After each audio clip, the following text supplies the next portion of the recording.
Olá, estamos dando início a mais um programa de debates Le Monde Diplomatique Brasil, uma iniciativa do jornal Le Monde Diplomatique Brasil, em parceria com o canal universitário, com a TV PUC e com a TVT, a TV dos Trabalhadores.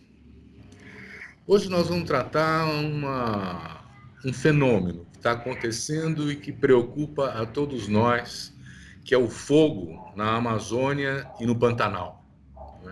Um fogo que está chegando com a sua fumaça às cidades da região e que preocupa a todos pelas consequências ambientais, pela destruição da natureza, das reservas indígenas, dos animais silvestres. E para discutir mais a fundo essa questão, nós convidamos dois especialistas, né? Eu quero apresentar para vocês a Anne Alencar. Obrigada, Anne, por estar aqui com a gente. A Anne é geógrafa, ela é diretora de ciência do Instituto de Pesquisa Ambiental da Amazônia, é formada em geografia pela Universidade do Pará, tem um mestrado em sensoramento remoto e sistemas de informação geográfica pela Universidade de Boston e doutorado em recursos florestais e conservação pela Universidade da Flórida. Seu principal foco de pesquisa tem sido entender os impactos das mudanças climáticas e da fragmentação florestal causada pelo desmatamento na ocorrência e aumento dos incêndios florestais na Amazônia brasileira. Temos então um especialista no nosso tema. Quero apresentar também para vocês o Gabriel Lui, que é ecologista. Ele é graduado em gestão ambiental, mestre e doutor em ecologia aplicada pela USP. Ocupou posições de direção na área da economia florestal, desenvolvimento rural sustentável e combate ao desmatamento no Ministério do Meio Ambiente e no Instituto Chico Mendes de Conservação da Biodiversidade. Ele atua como pesquisador associado do Center for the Analysis of Social Ecological Landscapes, em Indiana, na Universidade de Indiana, nos Estados Unidos. Foi um dos autores do IPBES Global Assessment, lançado em 2019. Ele trabalha no Instituto Clima e Sociedade e lá ele coordena um novo portfólio do uso da terra e sistemas alimentares. Muito obrigado, Gabriel, também por estar com a gente, né? Então, eu queria começar com uma preocupação que está todo mundo exteriorizando, né? Que impacto é esse que está tendo esse fogo na Amazônia e no Pantanal? O que ele pode provocar? Como é que ele mexe com a questão do equilíbrio ecológico, né? E que danos esse fogo está trazendo para a gente? Anne, você gostaria de começar contando para nós um pouco essa tragédia, como é que ela é? De fato, a gente tem vivido uma tragédia ambiental, né, uma crise ambiental nos últimos 2 anos, e o fogo ele acaba mostrando para a gente a dimensão dessa crise, né? E eu acho que antes da gente falar, começar a falar do fogo, né, a gente precisa entender o que o fogo representa para um bioma como a Amazônia. A Amazônia, ela é um bioma que a gente chama na linguagem, né, de quem estuda fogo, é um bioma sensível ao fogo. Ou seja, não é um bioma como o Cerrado, como o Pantanal, como as florestas da Califórnia, né, que são biomas adaptados ao fogo, dependentes do fogo. No caso da Amazônia, não, né? Naturalmente, se não tivesse ninguém acendendo fósforo, né, a Amazônia ela não pegaria fogo, porque realmente ela é uma floresta úmida. Entretanto, né, a gente olha para as imagens de satélite e o que a gente mais vê na Amazônia, né? Principalmente na região ali do arco de desmatamento que está indo para o norte, né, da região, a gente vê fogo, né? E isso tem um principal fundo, né, o fogo é a principal ferramenta de conversão da floresta em áreas de pastagem. Então, o fogo ele está super associado ao desmatamento, tá? Então é importante entender isso, que o fogo ele só representa o nível de degradação e de perda dos recursos florestais que a gente está tendo na região. Então, se aumenta o desmatamento, aumenta o fogo, né? E isso é um alerta, porque a gente está voltando a ter taxas de desmatamento que são taxas de desmatamento do início da década passada, né? Que são muito preocupantes. Então, olha, tem um dado de que julho de 19, de agosto de 18 para julho de 19, o desmatamento aumentou 34%, né? Quer dizer, o desmatamento vem ocorrendo todos os anos, mas ele estava sendo mais controlado, porque tínhamos mecanismos de controle e regulação na área ambiental, não é? E agora parece que liberou geral, né? O governo agora admite que vamos destruir a Amazônia e vamos transformar isso em pastagem. É isso mesmo, Gabriel? Olha, Silvio, vocês usaram uma palavra muito boa aqui no começo da conversa, né? Que foi a tragédia. E eu acho que essa palavra é importante porque ela dá a dimensão do que a gente está vivendo agora. Principalmente quando a gente olha para o passado recente, né? Então, você já levantou essa bola. Alguns anos atrás, existia uma política que, com seus tropeços, com todas as dificuldades, tinha conseguido trazer um resultado muito expressivo de redução do desmatamento e tinha uma abordagem conjunta entre o ataque ao desmatamento e por consequência, também o controle dos focos de incêndio, das áreas queimadas na Amazônia e em outras regiões do país também. Né, como a Anne colocou, esses fenômenos estão muito interligados. Né? O fogo hoje ele é um termômetro, né? Sem querer usar o trocadilho, mas ele é um termômetro desse processo de incentivo, né, que a gente tem visto por algumas lideranças políticas, de que o melhor para o desenvolvimento da Amazônia é ocupar o território por meio da derrubada das florestas. Então, essa dimensão de tragédia fica mais caracterizada quando a gente olha para trás e vê que a gente já conseguiu aplicar ferramentas, tanto do ponto de vista da política de Estado, quanto da participação da sociedade civil e até do setor privado, para reduzir esse impacto. Né? A gente já teve instrumentos aí como a moratória da soja, por exemplo, né, que foi um acordo entre o setor privado e a sociedade civil para diminuir, né, a pressão de desmatamento dessa cadeia produtiva. A gente já teve acordos com o Ministério Público para diminuir também a pressão de abertura de novas pastagens por parte dos frigoríficos. E a gente teve todo um conjunto de políticas aí de comando e controle, né, de maneira interligada, operações do IBAMA, Polícia Federal, aprimoramento de dados do INPE, que trabalhava de uma maneira coordenada. E com isso a gente conseguiu ter esse processo de redução do desmatamento. Então, acho que a primeira mensagem que é importante deixar é que a gente tem os instrumentos para controlar esse cenário. O número de focos de incêndio que a gente está vendo em 2020, que a gente viu em 2019, eles não precisavam ocorrer. O fogo ele é um fenômeno que acontece de forma natural em alguns casos, mas a gente não precisava ter esse número. É a mesma coisa da Covid. A gente teria mortes relacionadas à Covid, mas a gente não precisava ter 140 mil. Né? Então, esse acho que é o primeiro ponto que a gente tem que refletir.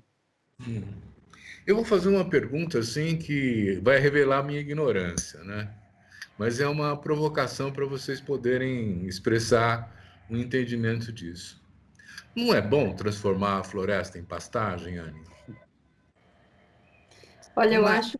não é um indicador de desenvolvimento, de progresso? Olha, eu acho que é importante a gente entender o papel das florestas, né? Enfim, da nossa vegetação nativa, e aí eu não estou falando só da cobertura florestal que o Brasil tem, mas, enfim, dos outros tipos de vegetação nativa que temos nos outros biomas. Mas no caso específico da Amazônia, né? A Amazônia, ela provém um papel, um serviço ecossistêmico que a gente pouco se dá conta, né? A Amazônia gera quase de 50% a 70% da sua chuva e uma outra parte vem captura a água, né, através das correntes de ar que vem do oceano e ela vai reciclando essa água, né?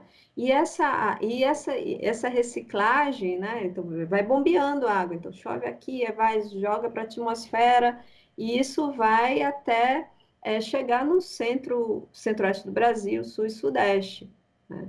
Então, no famoso rios voadores, né? Assim, todo mundo já ouviu falar aqui dos rios voadores da Amazônia, e é isso. Então, esse é um serviço em que a Amazônia presta não só para os brasileiros, não só para a agricultura brasileira, né? Para nós que vivemos nas cidades, né, da Amazônia, quanto para o mundo também, porque esse efeito ele acaba esfriando, ajudando também a esfriar a Terra, o globo.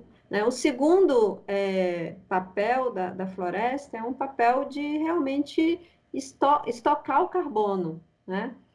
A gente já está aí passando por um processo acirrado, né, de aquecimento global, motivado pela ação humana. Né? Imagina se todo o carbono que está estocado na Amazônia fosse para o ar, né? Ou seja, as árvores, né, que estocam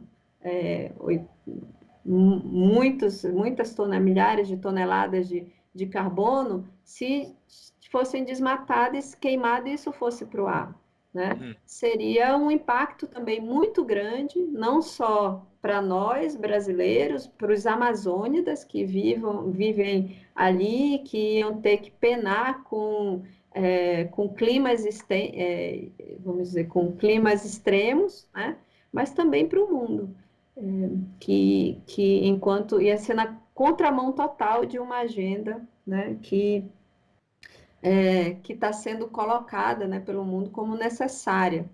Então, esse é o segundo ponto. E um terceiro ponto importante é que a gente fala da biodiversidade, né, como se fosse os bichinhos carismáticos, né? Sempre vem essa coisa da biodiversidade como bichinhos carismáticos, mas na realidade a gente está falando de uma região que contém 30% das espécies do mundo, né?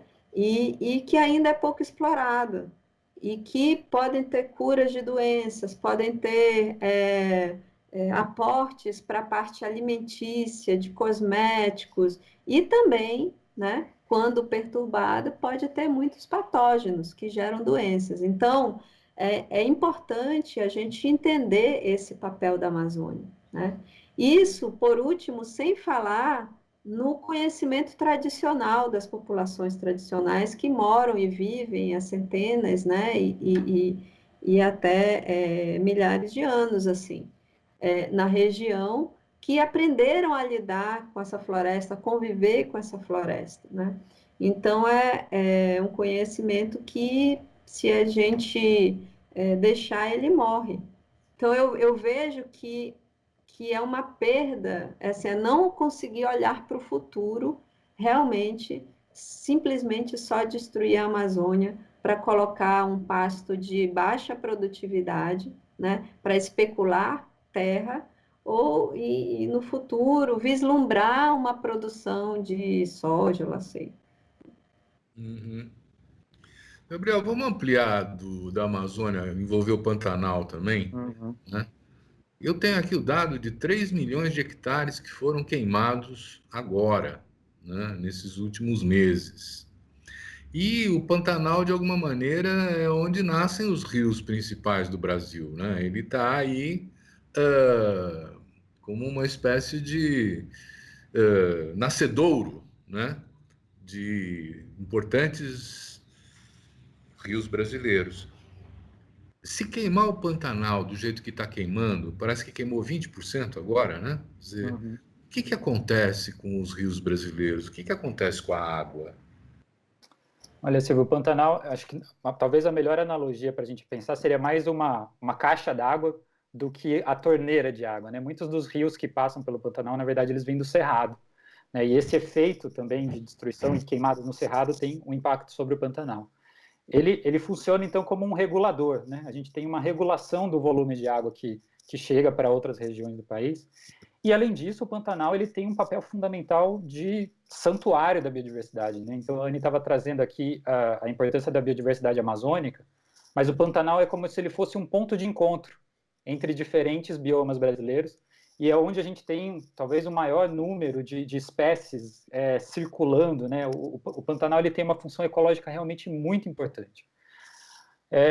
a gente nunca viu um incêndio dessa magnitude no Pantanal, né? A gente está em setembro, né? Final de setembro, e o volume de focos de incêndio que estão registrados ali já é o maior da história, desde que o INPE começou a fazer suas medições. Talvez a gente leve ainda algum tempo para entender o impacto, né? Mas se a gente está falando aí de 20%, 30% da área queimada, a gente pode estimar que a gente perdeu, se a gente for fazer uma relação direta, entre 20% e 30% dos animais que estão ali naquela região, né? Fora os animais que vão ter que se deslocar, que eventualmente sobreviveram, só que o nicho que os animais habitam é mais ou menos parecido com a gente. Se a gente vive num apartamento, você não vai conseguir, né, recepcionar uma outra família no seu apartamento de uma vez só. Então, os animais vão brigar pelo território que ficar, né, remanescente dessa região. Então, a gente ainda acho que vai demorar um tempo para entender esse impacto. E um ponto importante, Silvio, desse debate esse impacto, ele foi pontual ou ele está se tornando algo mais permanente, fruto das mudanças climáticas que a gente já está vivendo? Né? Então, a Anne trouxe o exemplo aqui, né, do papel de bomba de água que a Amazônia realiza. Né? Então, você tem as florestas puxando a água do solo, isso entra na circulação atmosférica e joga essa água para outras regiões do país. O Pantanal é uma das áreas beneficiadas. Né? A gente já está vivendo um efeito dessa mudança do clima. Se a gente continuar tendo períodos mais secos, como a gente teve esse ano, o que a gente vai poder fazer para controlar esses incêndios? Né? Então, eu acho que isso traz uma questão fundamental de modelo de desenvolvimento, de modelo de organização do território, né, que vale para a Amazônia e vale para o Pantanal. Né? Então, sua pergunta em relação aos pastos, por exemplo. Os pastos são bons para quem? Quem que se beneficia da instalação de pastos na Amazônia? Você tem uma parcela da população local que se beneficia disso porque o gado na Amazônia ele é uma poupança. É um jeito talvez mais barato de você ocupar a terra. Mas, ao mesmo tempo, a maior parte do desmatamento está associada a um processo de grilagem, especulação imobiliária, que não gera nem riqueza para o Estado e nem riqueza para as pessoas que estão vivendo ali. Né? Então, em algum senso, não dá para imaginar que a Amazônia não vai ter nenhum pasto.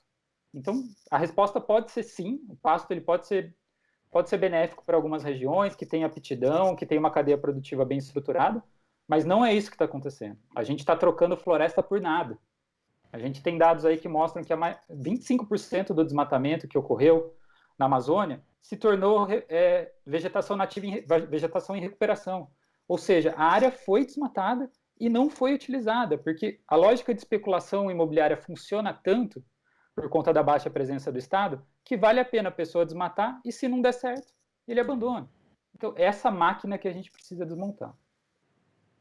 Pois é, né? O Instituto Centro de Vida, que é uma importante ONG do Mato Grosso, está identificando que são 9 fazendeiros que queimaram 324 mil hectares agora lá. Não é? Quer dizer, e não há mais fiscalização. Essa pessoal vai ficar impune? Né? Quer dizer, como é que faz? Quem, quem é que cuida? Quem é que deveria cuidar e não está cuidando, né, da preservação desse meio ambiente? Como é que vai ser avaliado juridicamente, criminalmente, essa ação do fogo? Você tem uma opinião sobre isso, Anne? Então, eu acho que é importante a gente entender que existem legislações, né, leis que regem essa questão do uso do fogo na Amazônia. Né? Então, todo mundo que quer fazer uma limpeza, né, de pastagem e tal, tem que pedir uma licença para isso.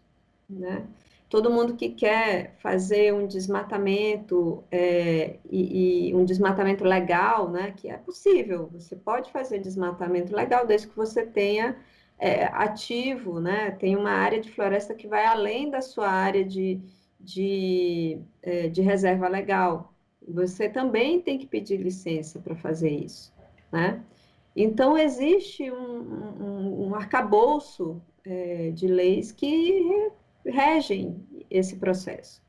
E o que a gente tem visto, pelo menos com os dados do Mapa Biomas, né, que relacionados a desmatamento, que cerca de 99% dos desmatamentos, dos alertas de desmatamentos que foram mapeados, não pediram licença, as pessoas não pediram licença. Imagine para queimar, né?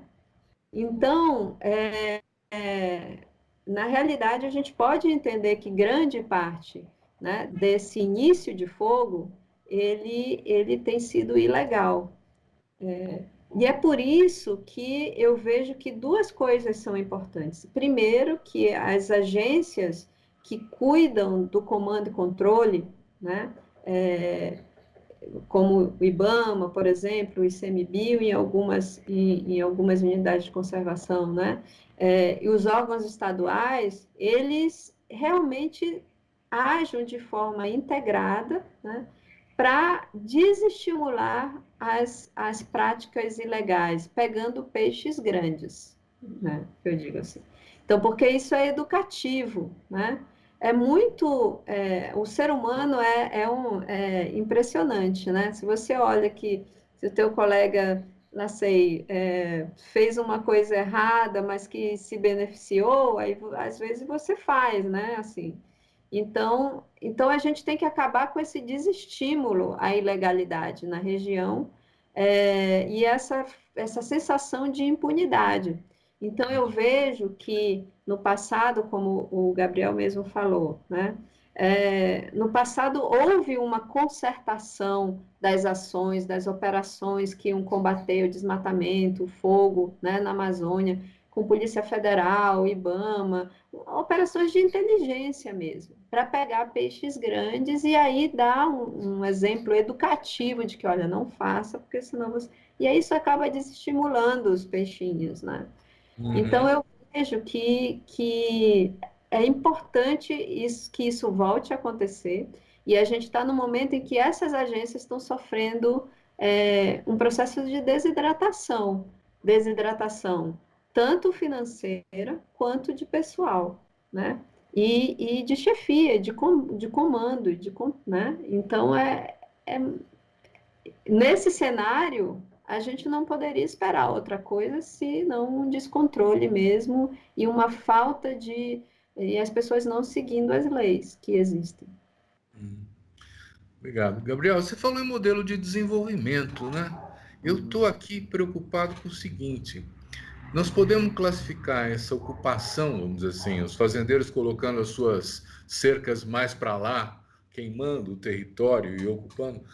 É grilagem no sentido de construção de um patrimônio ilegal? Ou é a forma de usar o espaço para agropecuária? A agropecuária não deveria ser mais intensiva? Porque nesse sentido, assim, não precisava destruir tanto, né? Uhum. Silvia, a gente tem mais do que suficiente de área no país para dar conta da agropecuária que a gente produz para os nossos alimentos, tanto para a questão de exportação também, né? Então, se você pega todos os mapas de uso da terra, né, que a gente tem produzidos tanto pelo Mapa Biomas como pelo Terra Class, agora o mapa do IBGE que acabou de ser lançado também, uma das informações confluentes é justamente esse baixo grau de utilização e intensificação da terra no Brasil. Esse seria o caminho óbvio da lógica econômica se a terra tivesse o valor que de fato ela representa.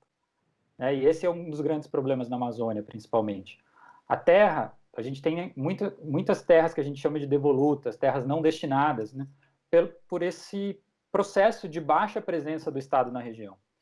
Então, o risco é muito baixo para quem exerce uma ação como essa, de buscar grilar a terra, ampliar o seu território de produção, porque se ele perde, o custo, assim, tem um custo relacionado ao desmatamento, que não é tão baixo assim, mas a capacidade de fiscalização reduzida, a capacidade de promover os instrumentos legais reduzidos faz com que as pessoas assumam esse custo. Então, sim, seria super interessante que a gente tivesse mais instrumentos para direcionar a nossa atividade agrícola para um processo de intensificação. Se você pensar nos instrumentos públicos, o Plano Safra, né, do Ministério da Agricultura, ele tem uma linha lá de agricultura de baixo carbono, que inclusive aumentou esse ano, tem mais crédito colocado ali. Mas não existe incentivo do ponto de vista de mercado, do ponto de vista de acompanhamento e um processo de organização do Estado para garantir que esse território seja ocupado da maneira correta. Então, na Amazônia, a gente pode ter, inclusive, uma situação que é duplamente negativa, que é esse processo de grilagem de terra e ainda as pessoas, eventualmente, intensificarem essa terra grilada. né? Então, assim, se não houver nenhum tipo de controle, na verdade você vai ter mais produção em algum momento, mas você não está garantindo o fechar dessa torneira da grilagem de terra. Então, uma das agendas que é fundamental para a gente, é fundamental para o IPUSH, a maioria das organizações, é justamente a gente avançar nesse processo, tanto de destinação de terras públicas, para que a gente não tenha mais terra sem dono na Amazônia, quanto no processo de regularização fundiária, para que a gente saiba quem está ocupando cada pedacinho de terra. Porque a partir daí facilita, se o Estado quiser, fazer valer os instrumentos de fiscalização, os instrumentos de controle e punição. Sem isso, a gente não consegue nem saber quem é o responsável, a não ser que você tenha ali uma operação de inteligência, Polícia Federal, IBAMA, os órgãos trabalhando para conseguir identificar. Né? Mas é fundamental que a gente avance nesses passos para conseguir responsabilizar também os atores desse tipo de infração. Então, esse trabalho essa produção, vamos dizer assim, do gado na agropecuária dessa forma, né? Há vários comentários de estudiosos que dizem que é um problema também ambiental, a quantidade de gado, quanto ele, de alguma maneira, libera carbono também, né? E nós estamos falando de uma pecuária extensiva, né? Quer dizer, onde a terra tem uma ocupação muito rarefeita, né? Então, a minha pergunta é da natureza do bicho da agropecuária ser assim ou poderia ser diferente, né? Eu não sei quem de vocês quer comentar isso, porque é uma questão. Eu poderia começar, acho que o Gabriel pode me ajudar, mas vou pegar um aspecto que é o aspecto do manejo, né? É, recentemente, nos últimos anos, eu faço parte de uma iniciativa, né, no IPAM, faz parte de uma iniciativa que chama SEG, é um sistema de estimativa de emissões de gases de efeito estufa. E nós, juntamente com outras organizações, o Imaflora, o IEMA, o ICLEI, que fazem parte do Observatório do Clima, disponibilizamos anualmente dados sobre emissões de gases de efeito estufa dos principais setores, né, da economia. E, bem, um dos setores é o setor da agropecuária, em que as principais fontes de emissão são decorrentes da pecuária, né? E o que o pessoal do Imaflora que faz essa parte, né, do estudo, e nós fazemos a parte de mudança de uso da terra, que é basicamente emissões por desmatamento.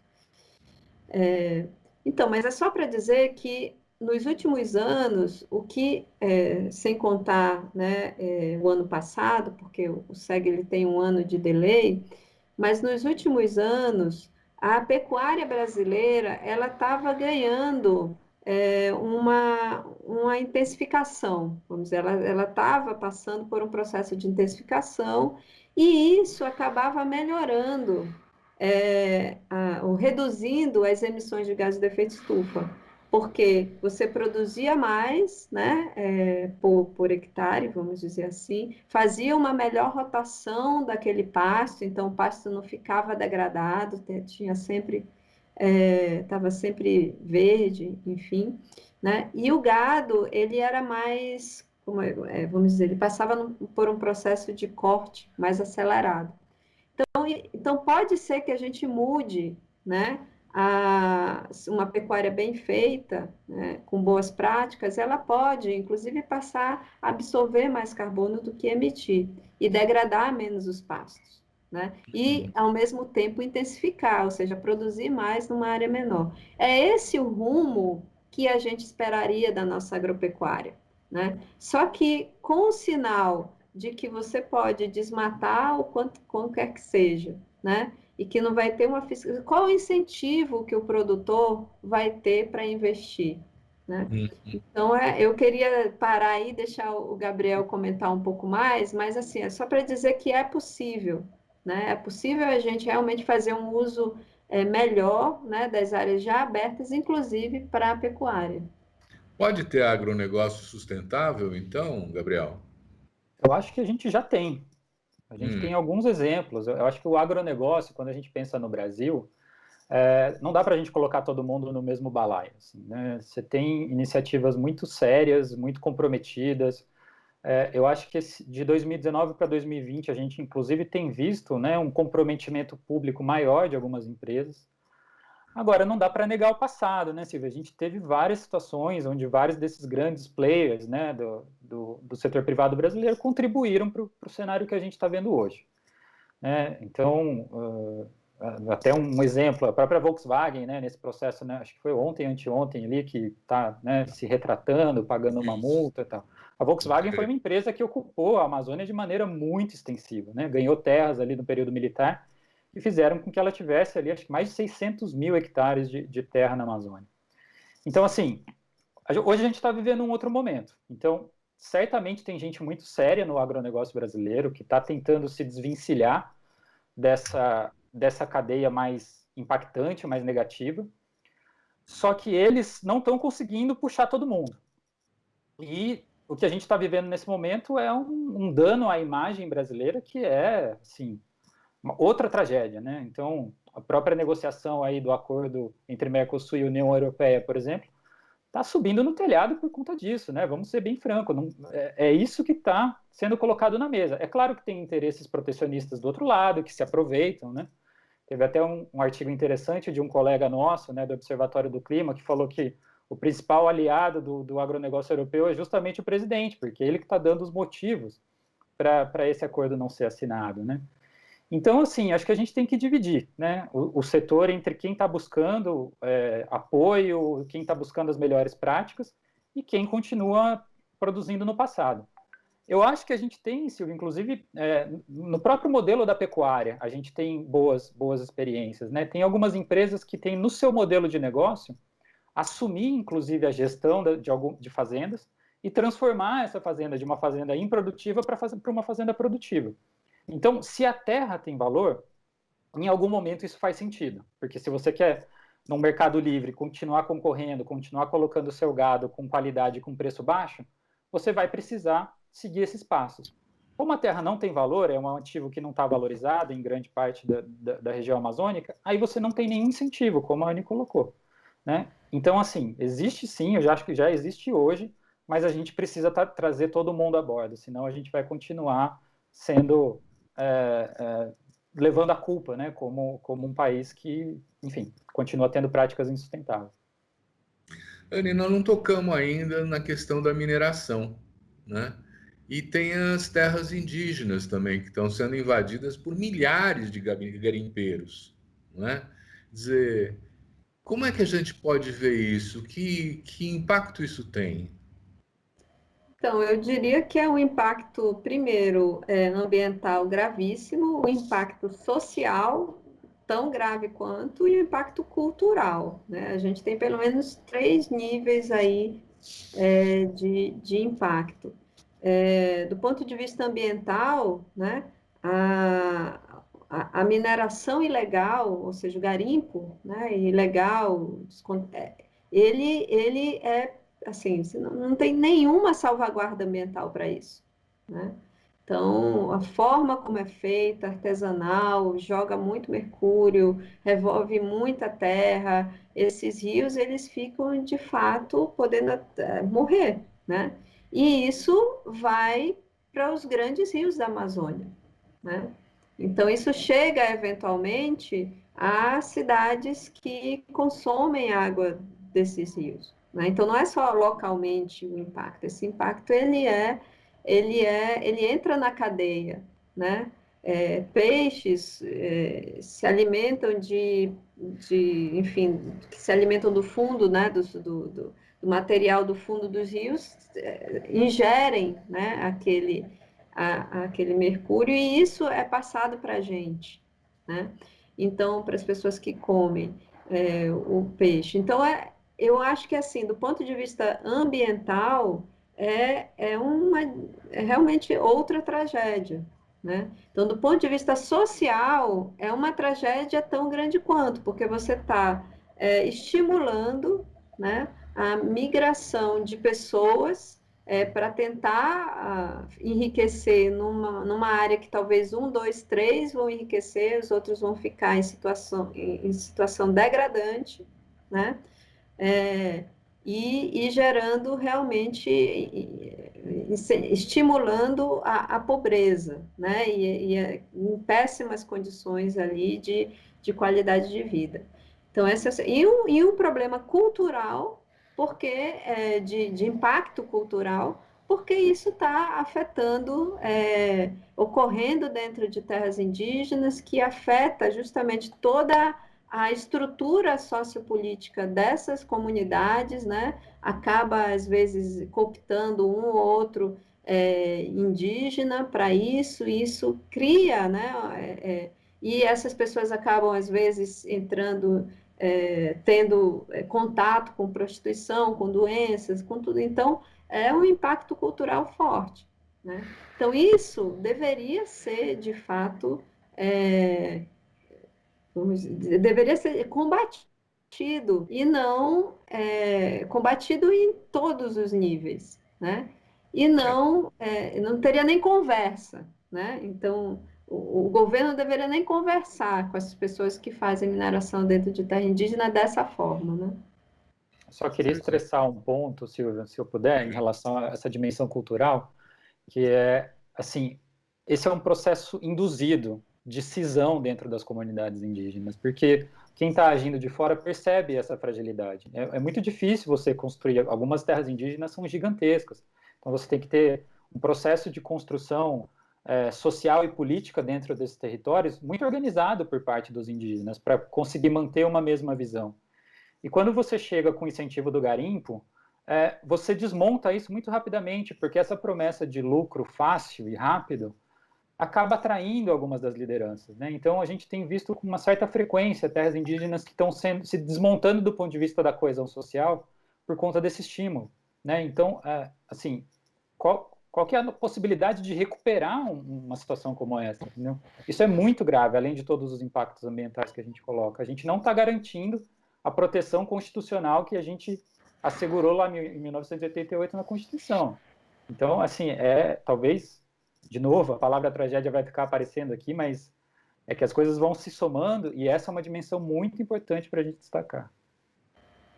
Tragédia, na visão dos gregos, é quando morre todo mundo no final.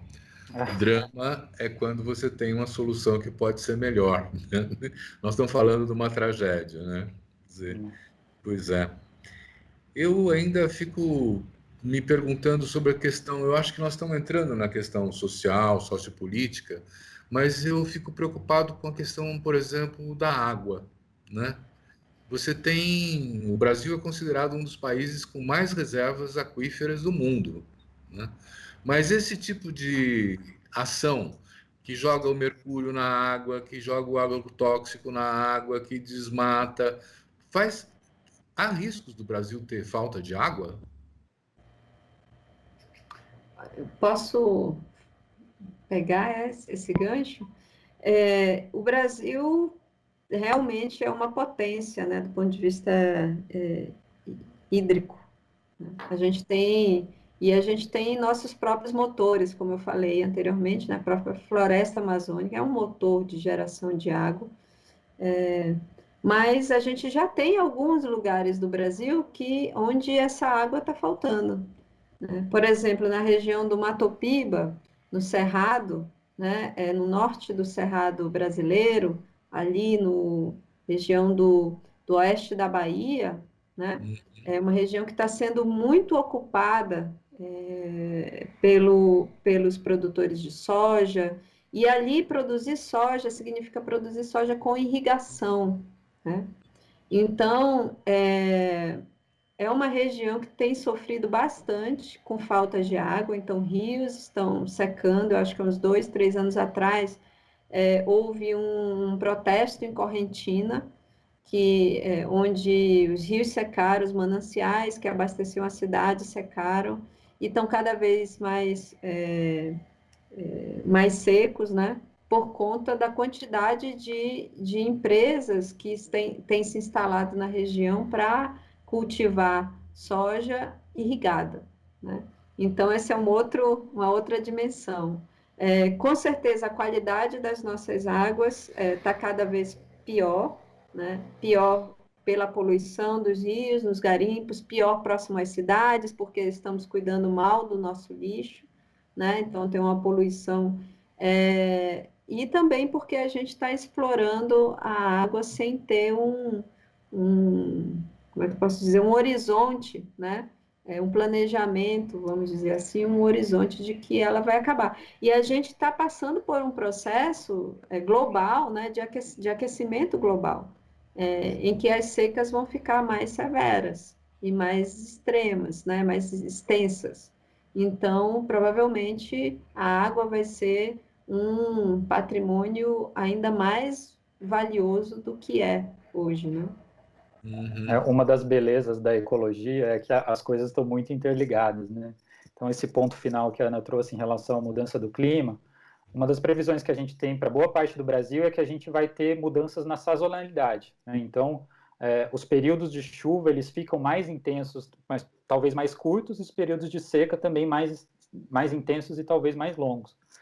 Se essa previsão se consolidar, se a gente já estiver começando a enxergar esse processo, soma-se a isso o processo de desmatamento, aumento dos focos de incêndio, isso vai se acumulando. Então, isso quase que um efeito bola de neve, assim, né? Você tem um reforço positivo que vai acumulando esses impactos. E aí, só lembrar da crise hídrica de São Paulo de 2014, né? Lembra das caixas d'água sendo Sim. comprada, aquele racionamento difícil que a região metropolitana de São Paulo passou, o interior também. Então, assim, a gente tem que trazer para o nosso presente, Silvia, esses impactos, porque a gente já está vivendo. A gente nunca vai saber exatamente quanto que é o tamanho do impacto da alteração humana naquele determinado impacto ambiental na mudança do clima. Mas isso é o de menos, porque a gente já está vivendo o impacto, né? Então, a gente sai de um processo que a gente chama na comunidade de mudança de clima, que é de mitigar o impacto, e a gente passa a se adaptar. Então, como é que a cidade de São Paulo vai conviver com períodos mais secos? Essa é uma realidade, né? E vai conviver também com chuvas mais intensas. Vai conviver com as duas coisas.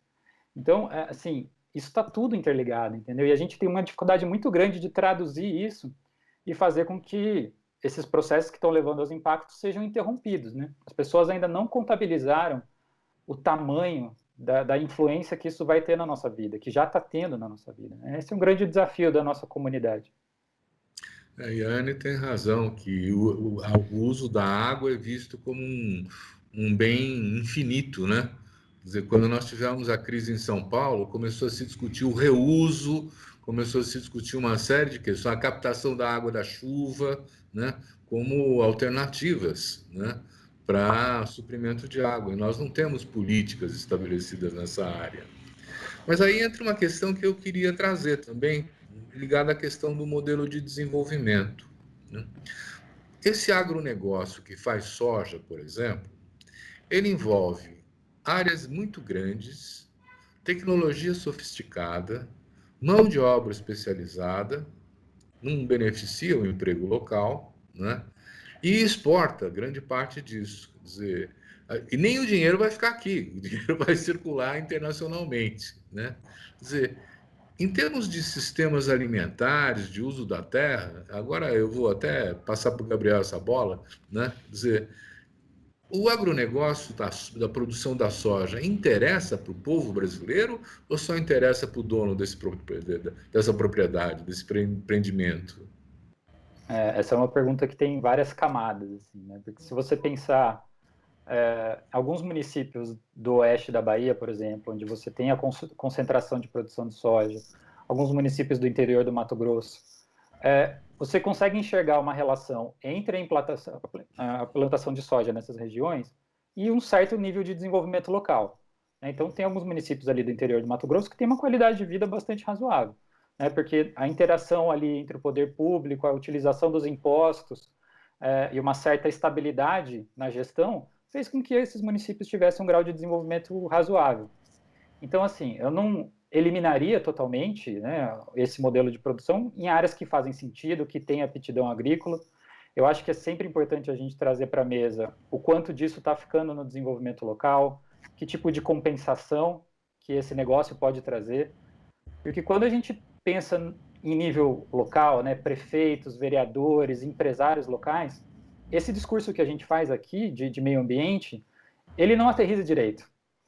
As pessoas têm uma resistência, né? E a gente tem visto isso. Olha, é só olhar o percentual de voto das eleições de 2018 no interior do país, principalmente nas regiões mais onde o agronegócio é mais pujante.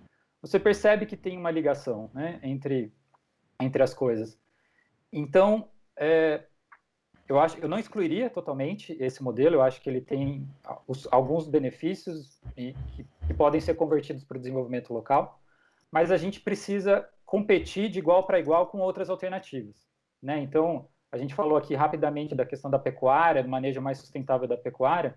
Existem várias outras culturas agrícolas que têm um impacto muito menor, que podem ser produzidas de maneira consorciada, numa lógica de agricultura regenerativa, que podem dar um retorno financeiro bastante significativo, né? Então, acho que uma parte do nosso esforço tem que ser mostrar de que existem alternativas para o desenvolvimento local, existem outras culturas que têm menos impacto, e a gente precisa também estimular o mercado para que reconheça isso. Não adianta a gente ficar fazendo incentivos, colocar recurso público, se o mercado não reconhecer, né? A gente precisa ter a estrutura funcionando. O próprio caso da castanha, por exemplo, né? Castanha do Pará, que internacionalmente é conhecida como castanha do Brasil. O Brasil é o 7º maior exportador de castanha. Como é que a gente não é o primeiro? Né? Então, assim, o conjunto de erros, de decisões equivocadas, de falta de estrutura, faz com que a gente perca oportunidades com as quais os produtores poderiam se espelhar e buscar uma alternativa, né? Então, eu acho que não vai existir um vácuo de produção. Para a soja sair, alguma coisa tem que entrar no lugar. Porque eu acho que o nosso esforço é com que essas coisas sejam mais atrativas. Né? Anne, vamos dar um pulo para o internacional? Porque, por exemplo, a Noruega tinha feito uma doação de 1 bilhão, né, para o Fundo Amazônia, que depois o Ricardo Salles, quando abre a porteira para passar a boiada, joga fora esse dinheiro também, né, o governo. Mas por que os outros países estão interessados em preservar a Amazônia? Olha, eu acho que, como eu falei, assim, tem uma parte que realmente a Amazônia ela é um órgão vital para o mundo, né? Então, eu não sei se os países olham isso dessa forma, mas de fato a gente vive num único planeta, né? E o que acontece na Amazônia impacta o que acontece em outras regiões. Então a gente já falou do ponto de vista da água, a gente já falou do ponto de vista do carbono, né? Então, eu acredito que esse olhar sobre a Amazônia, ele tem esse aspecto, né? Agora, o que é importante é o que a Amazônia significa para os brasileiros, né? Nós temos, né, um dos maiores patrimônios mundiais e que a gente está jogando fora, né? E então, eu acho que esse ponto é o ponto principal da gente, ao invés da gente ficar discutindo, porque querem país X, Y, Z, quer preservar a Amazônia porque tem interesses na Amazônia, né? Eu acho que isso para mim é tipo assim, não justifica o fato da gente estar jogando fora a Amazônia. Então porque o outro país quer, a gente vai jogar fora a Amazônia, né?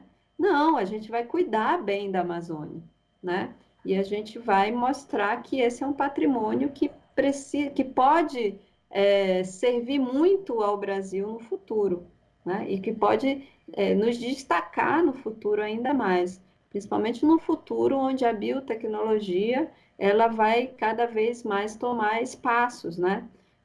Então, essa é um pouco a minha impressão. Então, quando eu sinto um pouco esse discurso de estão querendo tomar conta da Amazônia, capital, o capital, assim, as grandes mineradoras já estão na Amazônia, né? Então, se a gente for olhar por aí, né? O próprio presidente tem falado, né? Quando, não sei se você viu ele falando com Al Gore, né? Falando, então vamos fazer negócio com os Estados Unidos, trazer.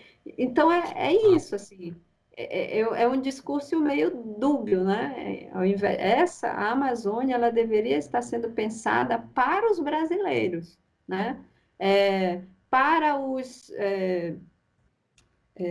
centenas de agricultores familiares que vivem na região e produzem na região, para os indígenas, para, né, as populações das cidades que vivem na Amazônia, são a principal população da Amazônia, são as populações que vivem nos centros urbanos, né? Então, como gerar eletricidade para essa estável para essa população, né? Como ter um conforto térmico para essa população, uma água de qualidade para essa população. É nisso que o Brasil deveria estar pensando, né? E não dizendo, não, então vamos abrir a porteira, deixar a Amazônia ser ocupada de qualquer forma, destruir a Amazônia de qualquer forma, porque tem alguém, a gente acha que tem alguém de olho na Amazônia. Então, essa é um pouco a minha opinião sobre isso. E lembrando que o governo federal e os governos estaduais, Silvio, foram os principais beneficiários do Fundo Amazônia. Do ponto de vista de volume de recursos, o maior projeto do Fundo Amazônia era um projeto do IBAMA. Né? Então, o dinheiro deixa era de fazer sentido quando a gente pensa assim. O dinheiro era para fazer os órgãos públicos de regulação funcionarem, basicamente, né? Dizer, o Também. IBAMA, o CNBio. Várias organizações da sociedade civil também foram beneficiárias, mas o principal beneficiário era o próprio governo, seja federal ou estadual. Uhum. Entrando nessa história, é possível o manejo sustentável da Amazônia? Olha, ele já existe, né?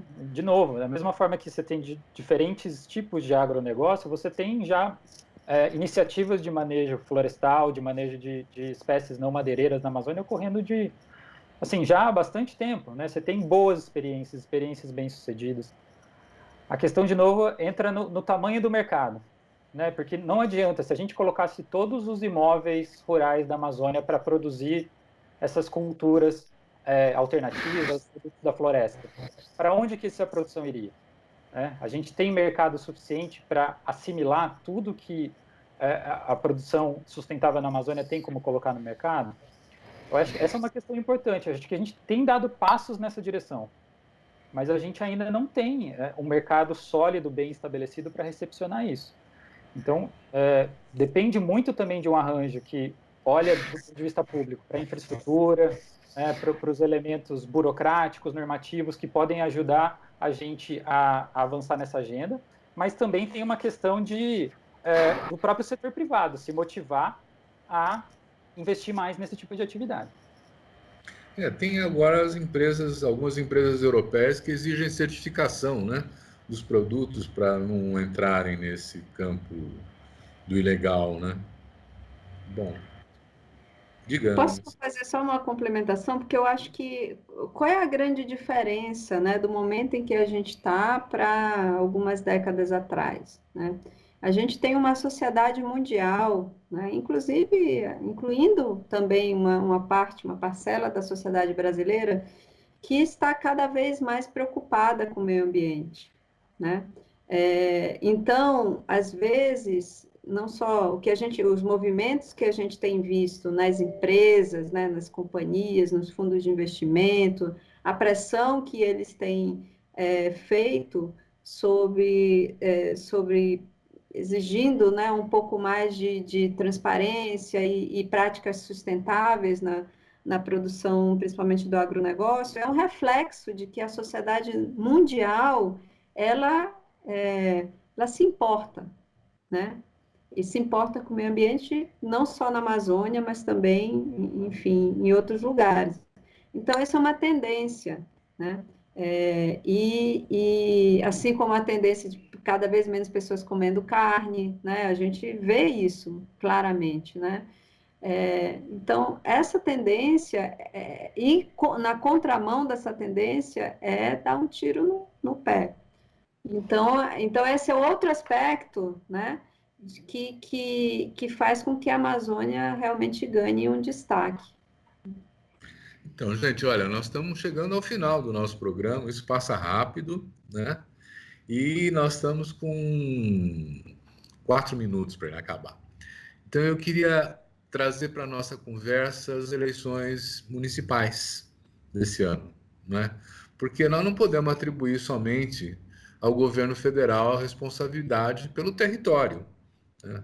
É uma federação, você tem o governo do estado, você tem o governo do município, né? Gabriel, você vê a ação dos governos estaduais e municipais na preservação do meio ambiente ou não? Eu acho que tem algumas ações e algumas oportunidades, né? A gente tem visto um movimento a partir de, eu diria que se fortaleceu no final de 2018, começo de 2019, com a mudança de orientação do governo federal. Eu acho que os governos estaduais perceberam uma oportunidade, né, de, reconhecendo isso que a Anne falou agora, de que o mundo está caminhando, né, para uma outra direção, eles entendem que se colocar de uma maneira mais proativa, enxergando o desenvolvimento dos seus estados de maneira mais sustentável, é uma oportunidade, inclusive, de financiamento, de atrair recursos, de atrair novos investimentos. Então, no caso da Amazônia, os governadores criaram um consórcio de governadores e estão trabalhando numa agenda comum para lidar com os diferentes desafios ali da região. Em nível municipal, é um pouco mais complicado, eu diria, porque os municípios dificilmente têm estrutura, capacidade para encarar essa agenda, né, de uma maneira mais proativa.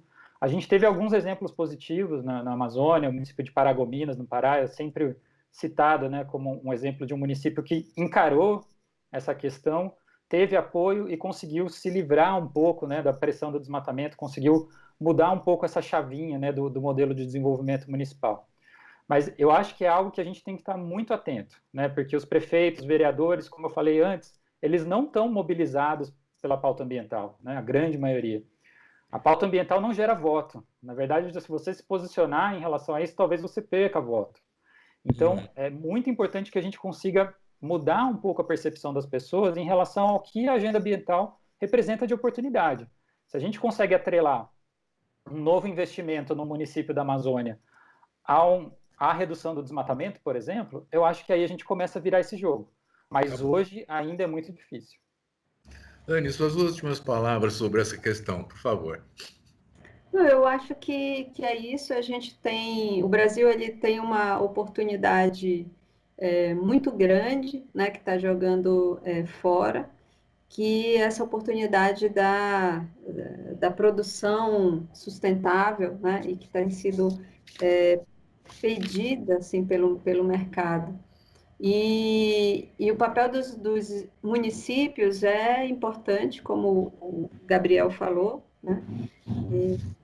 E que isso, como foi feito, como é que a gente reduziu o desmatamento antes, né? A partir de 2008, foi justamente engajando os municípios, né? De uma certa forma, colocando esses municípios numa lista e que tiravam certas regalias desses municípios. E aí, a partir daí, começou uma nova revolução em que os prefeitos realmente passaram a ter um papel, né, de convencer as pessoas que era importante reduzir o desmatamento. Então, é uma agenda importante que hoje está muito difícil da gente engajar, né, pela questão do contexto político. Tá ótimo. Olha, eu quero agradecer muito a Ana Alencar e ao Gabriel Lui pela participação, pelos esclarecimentos, pela conversa interessante que nós tivemos, né? Muito obrigado a vocês por terem participado. Quero agradecer também a você que nos assiste, né? E dizer que semana que vem tem mais. Até lá.